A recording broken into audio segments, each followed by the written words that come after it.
Well, welcome. Today, Lauren, Christine, and I are going to be talking about Sun Transit 10 and 58. And we're going to be exploring around, seeing what we can learn and what we can play with over the next two periods of 5.5 days. And just before we got on, we were sort of starting to talk a little bit about what's happening here, sort of as with gate 11.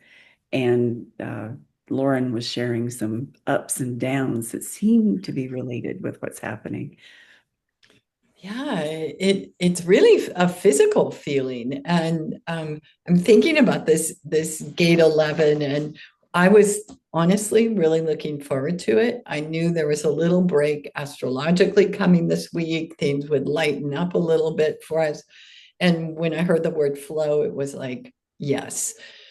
But Christine, thank you for reminding me that flow has a polar side, and today that's actually what I'm feeling, but it's come in drips and drabs and other ways of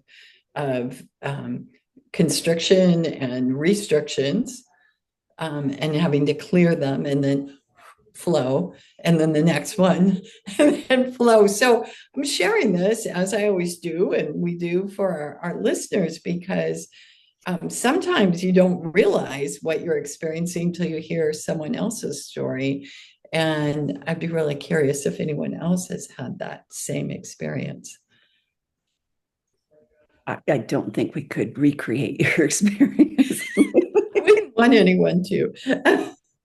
But there's this pole, like you said, the polarity there, Christine, and like looking at the pole being like that inner with the three lines of the lower hexagram is this internal, got to get something done.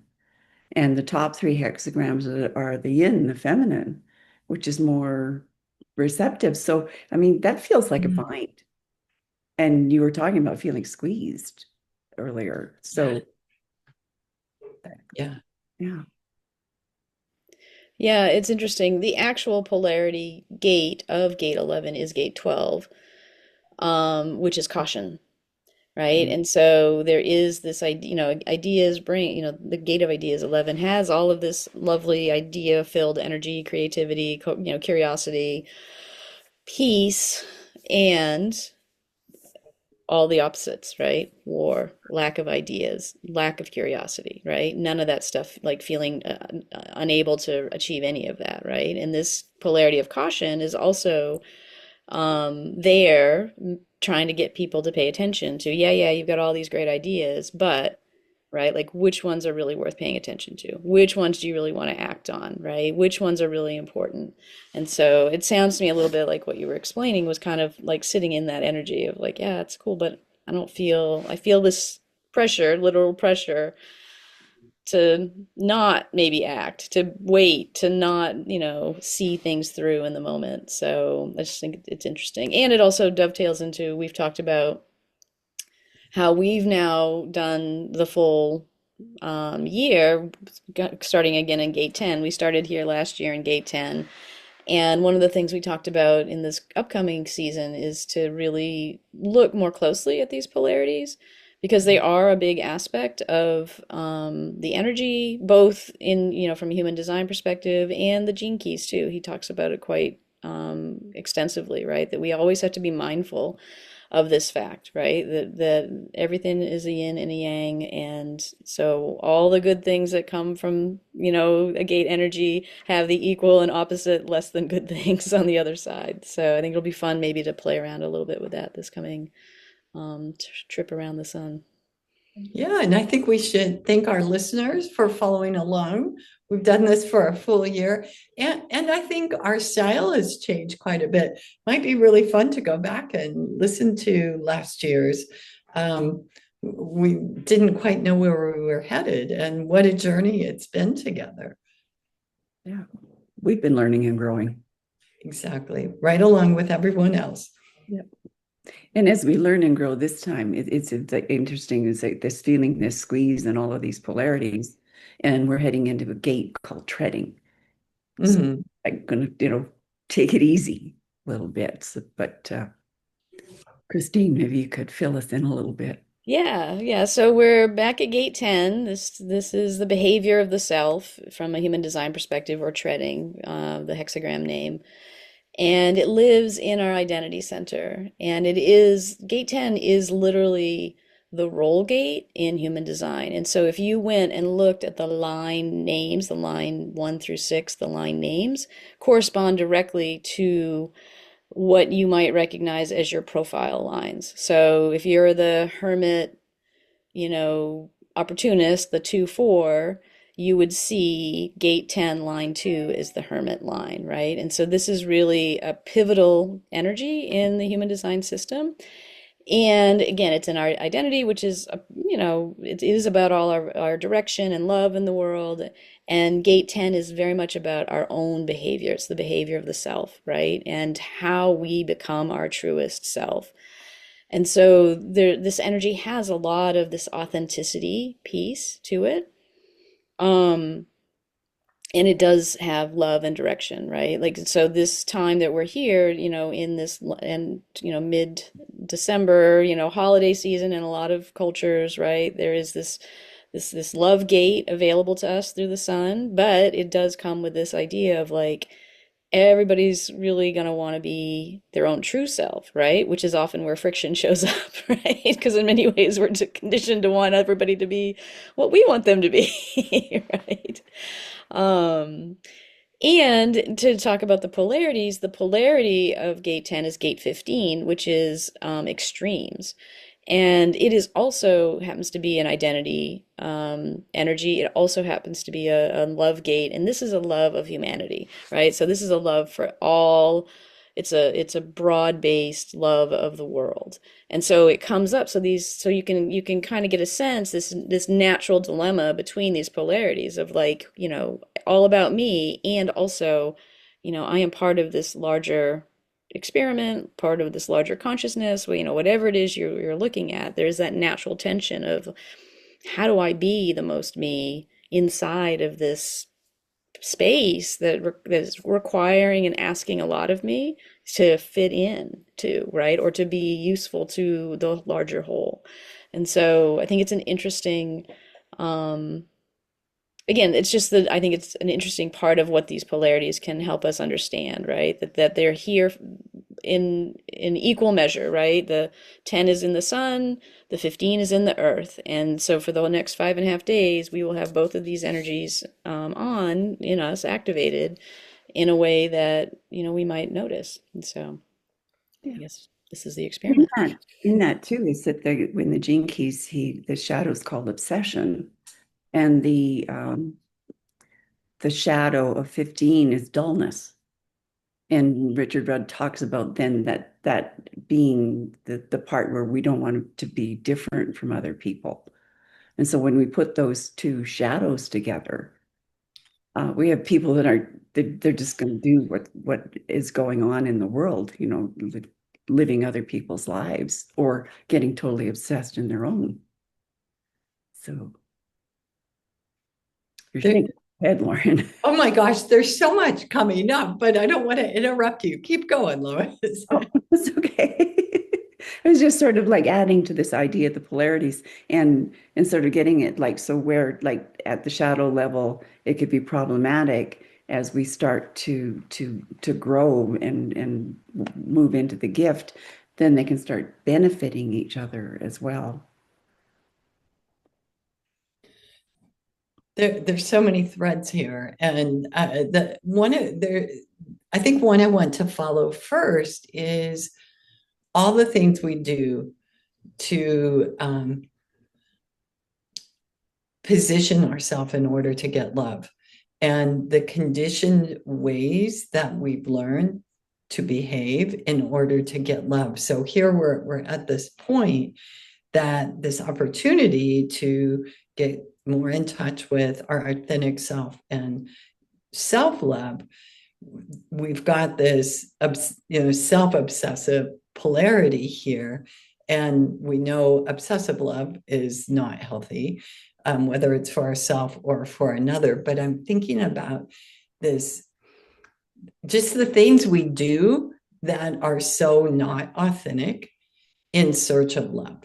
And I would think that that really comes up, and it's interesting. I mean, these are all the days leading right up into the Christian Christmas days, but it's also solstice, so we're also getting this light shed on this. So we may see some parts of ourselves. I think that's where this is leading to, that may feel a little uncomfortable during that time, but seeing them will help us do something different. And family are such wonderful mirrors. Exactly. But there's this idea of light. I took a course once and a woman was talking about this, and she likened us all to light bulbs, but we'd all been spray painted black over the periods of our lives. And like doing this work is like we're kind of busy scratching that black, and then the light's peeking through more and more and more. But that accretion of stuff so that we can be accepted and fit in and receive love. It's hard to sort of pick out what that is for us, like what is natural me and what's been attached to me. Yeah, it's interesting. We are also stepping into this next eighth of the wheel. Like we've just come out of the lower trigram was heaven, the creative, and now we're stepping into the eighth of the wheel where the lower trigram is the joyous, right? And so I think about that, the joyous as being that just strikes me as light filled, right? Like that is a hexagram, I think that is and the gates in this hexagram, I think you could make a good case that the underlying, energy for all of them is to bring more joy forward, right? And so I think that this behavior of the self, this gate 10 is this first step into this joyous space, is this idea like first we have to be authentic to ourselves, right? First we have to have some joy inwardly, right? Like we all know this. And that is sometimes the trickiest, but it is also the most both personally rewarding and culturally and collectively important, right? Like we know this. We can't give what we don't have. We can't fill from an empty cup, right? And so if we want a better world, we have to work on our own joy, right? And again, in a time that is as fraught as it is right now, this feels there's a lot of stuff that can come up around having and being joyful and being, all of those things where clearly many, many people on the planet are not, right? And so, I think about joy as an act of resistance and joy as an act of rebellion, right? There's a lot of these sayings out there. It's like, even though the world is the world that it is, right? We still have to cultivate space in our life for that, right? Because, if we don't have that, then what is the point, right? So.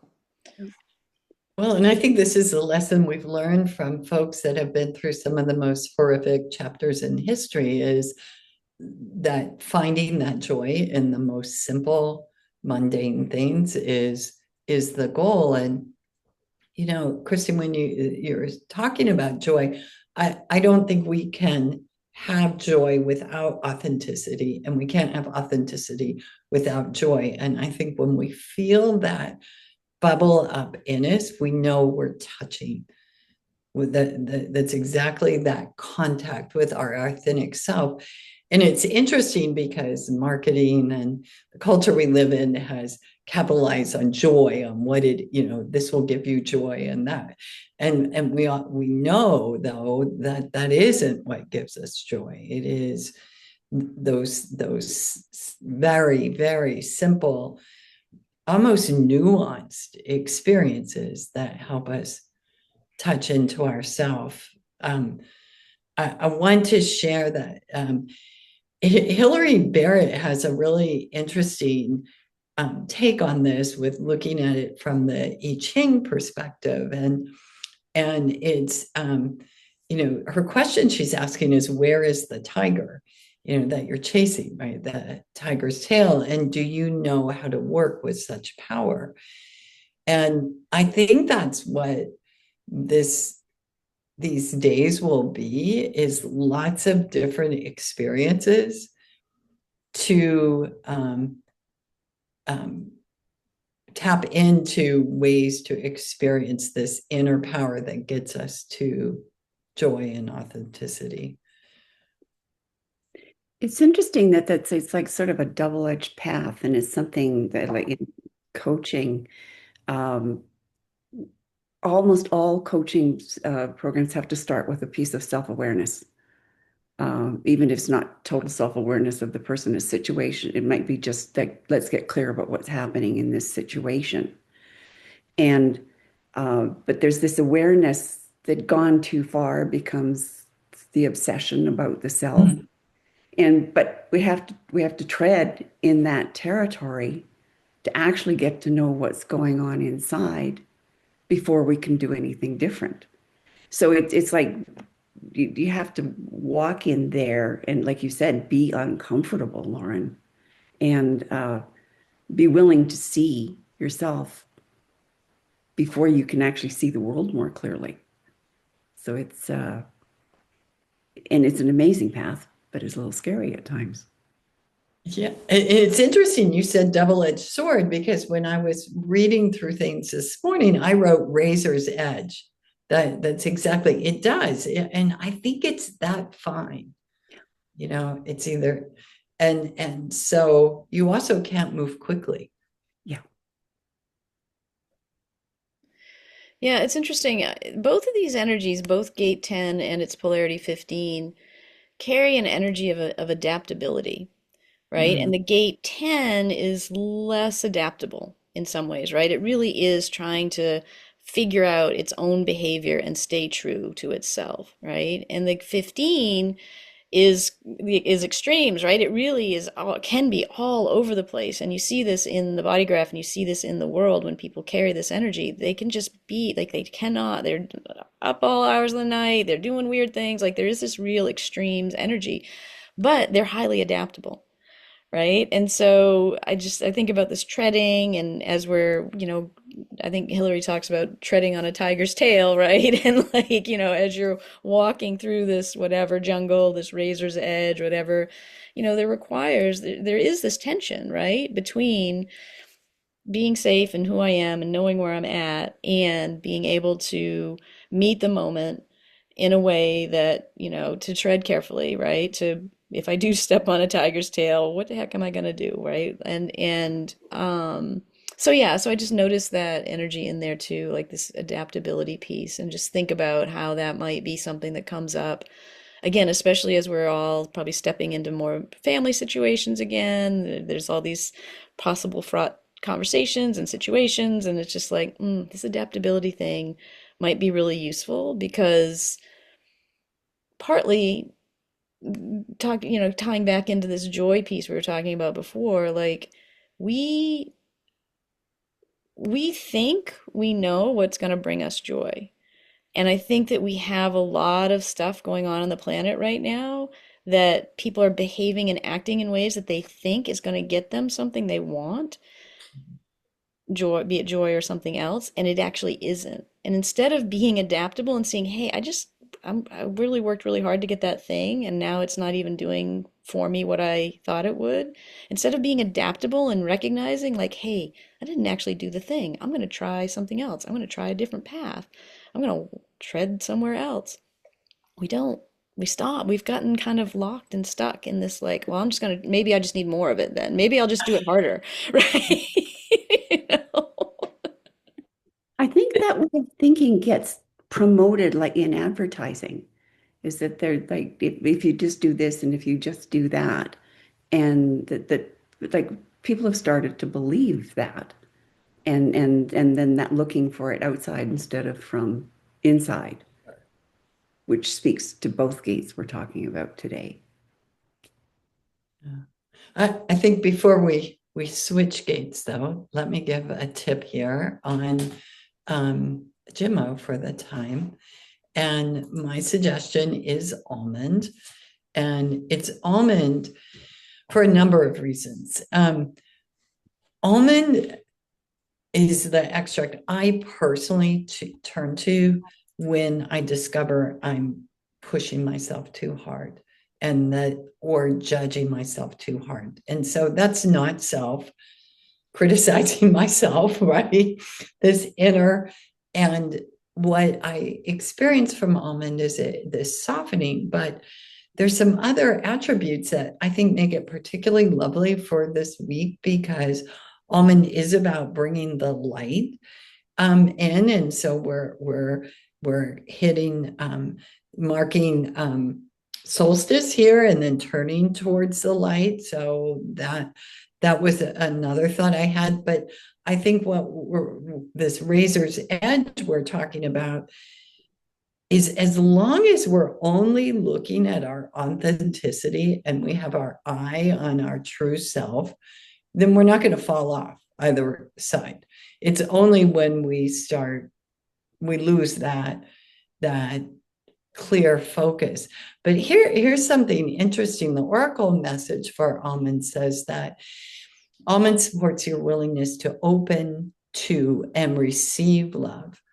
You're gifted with the ability to go beyond your personal struggles and see the joy in your daily life. Stay alert to the many opportunities that come through your dreams and interactions with loved ones or directly from nature itself. Almond always leads the way to the light, and it helps you relax into its protection, which is, I think, a lot what's going on. We could feel that tension of being on that edge. Almond delivers this softening to your grip on life and how things should be. And that speaks, Christine, to your comment about, trying something different and being open and flexible. Yeah. And I was thinking, as you were sharing there, Lauren, is that we could use this time, because we're going to be in contact with different people and come up against things that may create a little bit of tension. And Richard Rudd talks about in this shadow space how people are very concerned about their own, what's going on for me, and then turning around and looking at other people and going, well, that's not right, that's no good. And is maybe to step back when that sort of thinking comes up and say, just a minute, and just open your heart and say, how do I want to be here? And do that something different that you mentioned, Christine. Yeah, I think it's going to be an interesting week because, again, we've got this, like we just talked about, all this gate 10 and 12 and 15, all of this love and direction energy coming up for us. But it also is solstice, like you mentioned. And the other thing that's pretty, like, it's a big shift in human design is the nodes are going to shift out of the space they're in currently, which are in gate 63 and gate 64, which are doubt and confusion, into gates 34, I'm sorry, 37 and 40, which form the channel of community. And that the nodes will be in that spot, in that space until like May, like mid-May. So it's a decent amount of time. And so that means that the entire collective will have this community channel lit up for them in their design. And that means that everybody will have a defined heart and a defined solar plexus. And so I really think about this particular week, moving in next to, gate 58 that we'll talk about momentarily. And just this whole, like, this is a tribal energy, this community channel. And I really feel like it is this kind of last look at what it means to be in community with one another in a way that I think is actually shifting, right? And so we're shifting out of an old way of being and shifting into a new way. And so I don't know. I just think that this week and this next week and the end of this year entirely, I just feel like something is going to come up for all of us around like who we are individually and who we are or who we are willing to be in community with in the future, both short and long term. So anyway, I offer that up. I wish I could be clearer, but I feel like there's something there and I can't exactly articulate it. We'll figure it out, Christy. We'll be there. Okay, cool. That's the way liminal space works. Yeah, exactly. So yeah, so gate 10, we're in gate 10 from like the 19th to the 24th of December, and then on Christmas Day, the 25th, the sun shifts into gate 58, which is this next joyous gate, but it is the most joyous gate in all of the wheel and all of the hexagrams because it is the joyous over the joyous. That's the hexagram. And so in human design, it lives in our root center. It's a fuel energy, fueling vitality, right? Fueling this ability to find and create wellness and happiness and joy in the world. But it's connected in its channel to the gate of corrections, right? And so the channel, when it comes together, is the channel of judgment. And so very often, just like in many, like we were talking about in polarities, yes, the energy is here to be joyful and find improving. I can't believe I have a whiny cat here. Be quiet. Um, Finding ways to improve and make things better, right? That's what this energy wants to do. However, it can also be really just very critical, right? And so this is the polarity of this joy that we have to be aware of, right? Like we want things to be better. Sometimes how we go about it is not correct. And in human design, this is what we call a projected channel. It really works best when it's invited, right? So I suspect that lots of people will suddenly have all kinds of insights into how things aren't working very well and how things could be improved. And they might want to take a beat and not offer those insights unless somebody asks. So and it makes me think about Christmas Day in general and how I think it almost always is the gate 58. And I wonder how many arguments have been started because somebody wanted to make things more joyful, but they were just coming across as critical. So, yeah, a little bit about 58 here. Well, it's interesting because like it almost requires dissatisfaction or dissonance of some kind for a change to happen, for something, So we would never have evolved without dissatisfaction because people would just still be out hunting and gathering. And so this like looking at the dissatisfaction as a catalyst rather than getting trapped in it seems like it would be a really valuable thing to do. Yes. Yes. I was trapped in it there for a minute. Hillary's question she asks is how can you fully enjoy the moment? And I guess that would be in spite of things that you're seeing that you think could be improved. that I would put that in parentheses, right? Despite that. And what are you bringing to expression? So I think there is that piece, Christine. I think we're going to want to express during this period. Maybe it's a great time to write things down and then decide if you want to share them later. But I think looking at what rises up for you and not looking at what's rising up for others seems to be the best way to navigate these days.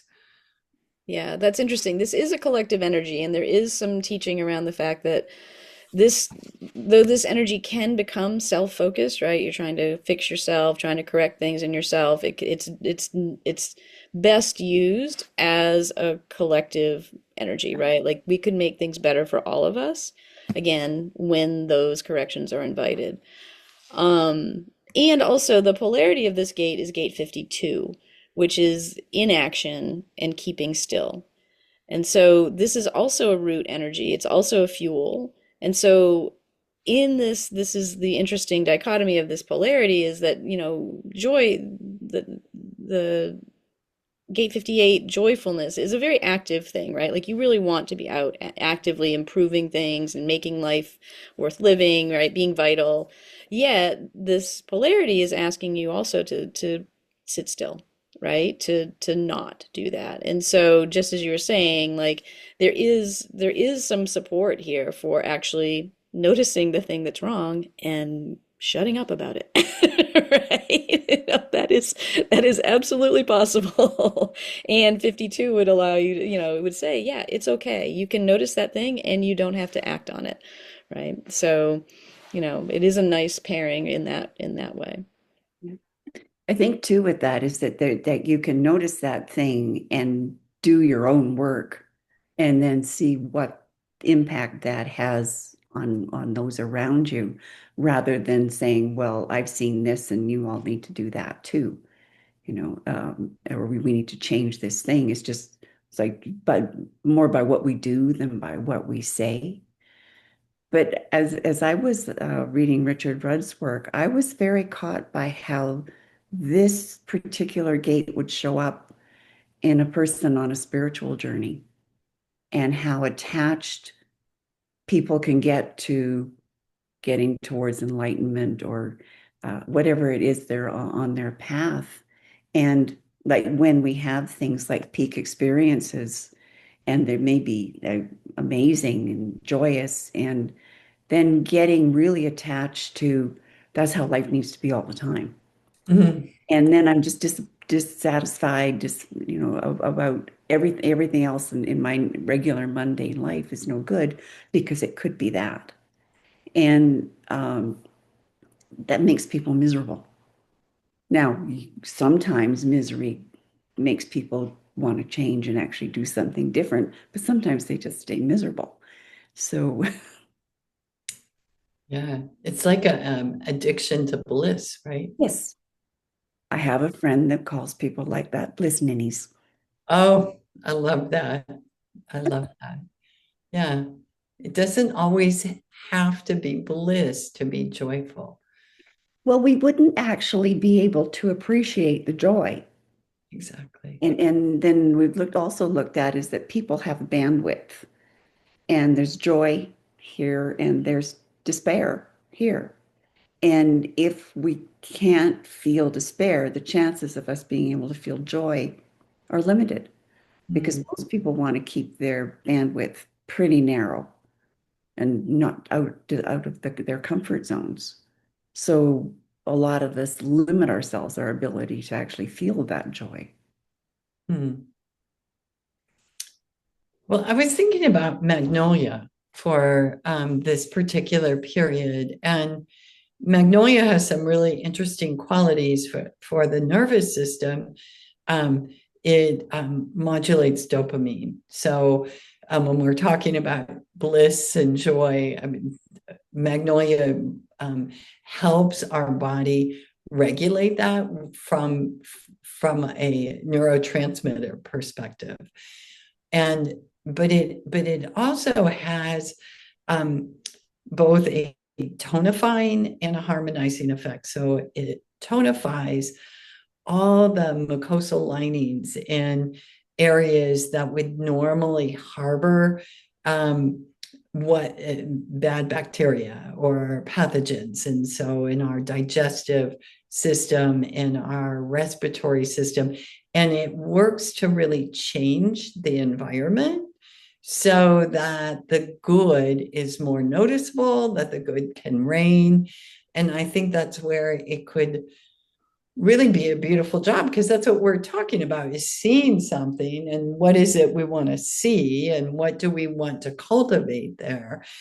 And then it is harmonizing for the central nervous system so that what you're taking in, all sensory activity that you're taking in, you aren't reacting to it, you're responding. There's some space there.